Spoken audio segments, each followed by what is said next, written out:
Good morning, students. We do chapter 3 understanding of quadrilateral is going on, and we are solving here exercise 3.1. Today we will solve first part of the question number 7. इस question number 7 में क्या given है, क्या निकालना है, समझ लेते हैं. ये एक ट्रायंगल गिवन है और इस ट्रायंगल में x, y एंड z इन तीनों का सम निकालना है. मीन्स हमें निकालना है x plus Y plus Z equal to how much, कितना. तो सबसे पहले हमें ये समझना है कि ये एक्स वाई जेड क्या है. ये एक्स वाई जेड इस ट्रायंगल के एक्सटीरियर एंगल हैं. देखो ये बाहर की तरफ बने हुए हैं. एक्सटीरियर का मतलब क्या होता है, बाहर की तरफ. और ये जो 90 दिया है, 60 दिया है, 30 दिया है, ये है इंटीरियर एंगल. अब इसमें क्या था कि ये 60 की वैल्यू नहीं गिवन थी, तो मैंने ये लिख दी. ये कैसे आई, अब आप बताइए कि इंटीरियर एंगल का सम कितना होता है. इंटीरियर एंगल का जो सम होता है वो होता है 180 डिग्री. अगर ये 90 है, ये 30 है, तो टोटल हो गया 120. तो ये 60 ही होना चाहिए, तभी तीनों का सम क्या आएगा, 180 डिग्री आएगा. राइट. अब हम अलग अलग वैल्यू निकाल लेते हैं. पहले x की, y की एंड देन z की, फिर इन तीनों को ऐड करके देखते हैं कि कितना आता है. अब हमें ये पता है कि ये क्या है, एक स्ट्रेट लाइन है, और जिसमें स्ट्रेट लाइन पर पूरा एंगल अगर देखें तो कितना होता है, 180. अगर ये 90 है तो x को क्या होना पड़ेगा, x को भी 90 होना पड़ेगा, तभी तो दोनों का सम 180 हो पाएगा. राइट. सेम अगर ये 60 है और मैं कहूँ कि यहाँ से यहाँ तक का एंगल कितना होगा, 180. अगर ये 60 है तो ये कितना होगा, 120 डिग्री. राइट. अगर ये 30 है तो ये कितना होगा, ऑब्वियसली 180 माइनस 30, तो z क्या आ जाएगा, 150. कैसे निकला, पहले मैंने x को निकालने के लिए लिखा x प्लस 90 इक्वल टू 180. तो x क्या आ गया, 180 माइनस 90 डिग्री, मीन्स x आ गया 90 डिग्री. राइट. अब अगर मैं y की वैल्यू निकालूं तो y प्लस 60 क्या है, 180. तो y क्या आ गया, 180 माइनस 60 मीन्स 120 डिग्री. अगर मैं इसी तरह z निकालूं तो z क्या आ जाएगा, 180 माइनस 30. देखो यहाँ z ये है, ये 30 है, तो z की वैल्यू निकालनी है तो 180 में से 30 माइनस करना पड़ेगा, तो कितना आ गया, 150. इसी तरह तीनों की वैल्यू निकल आई. अब इन तीनों को ऐड करते हैं, देखते हैं कितना आता है.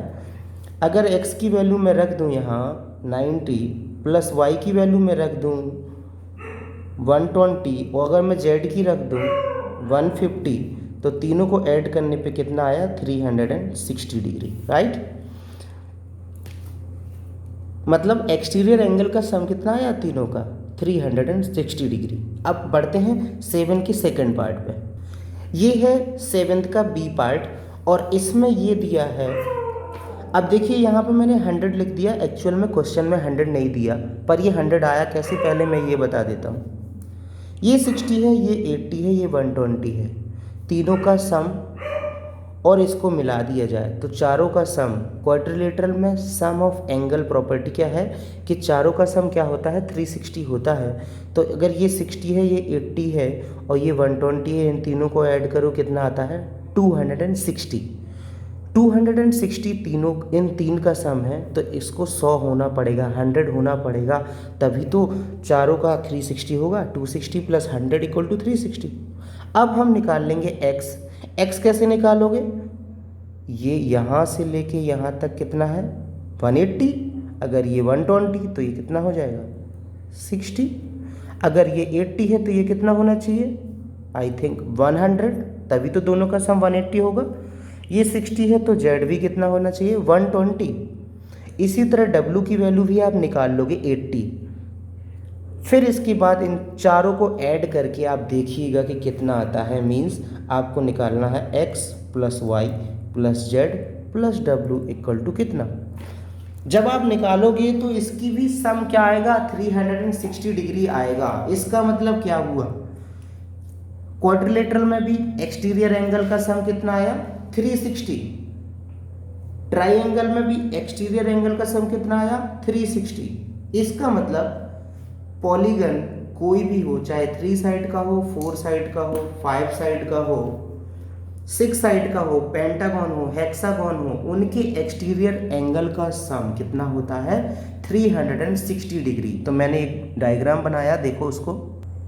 मैंने क्या लिखा है यहाँ, the sum of the measure of the external angle of any polygon is 360 degree. ये बात आप अपने मन में डाल लो कि अगर कोई भी पॉलीगन हो, जैसे कि ये एक पॉलीगन है, कितने साइड का है ये, काउंट करो थोड़ा, 1 2 3 4 5, मे बी 5 साइड का है ना, 5 साइड का है, तो इसको हम पेंटागन कह सकते हैं। ओके, कह सकते हैं। अब देखिए, ये है एक्स, ये है एक्सटीरियर एंगल वाई, ये है जेड, ये है ए और ये है बी। तो देखो इनका सम कितना होगा, एक्सटीरियर एंगल का sum x plus Y plus Z plus a plus b, इन सब का सम 360 डिग्री ही होगा। ओके, तो ये थ्योरम आप याद करके रखिएगा। हम आगे जो 3.2 एक्सरसाइज करने वाले हैं अगली क्लास में, उसमें ये बहुत काम आने वाली है। Okay class, thank you, bye bye, take care.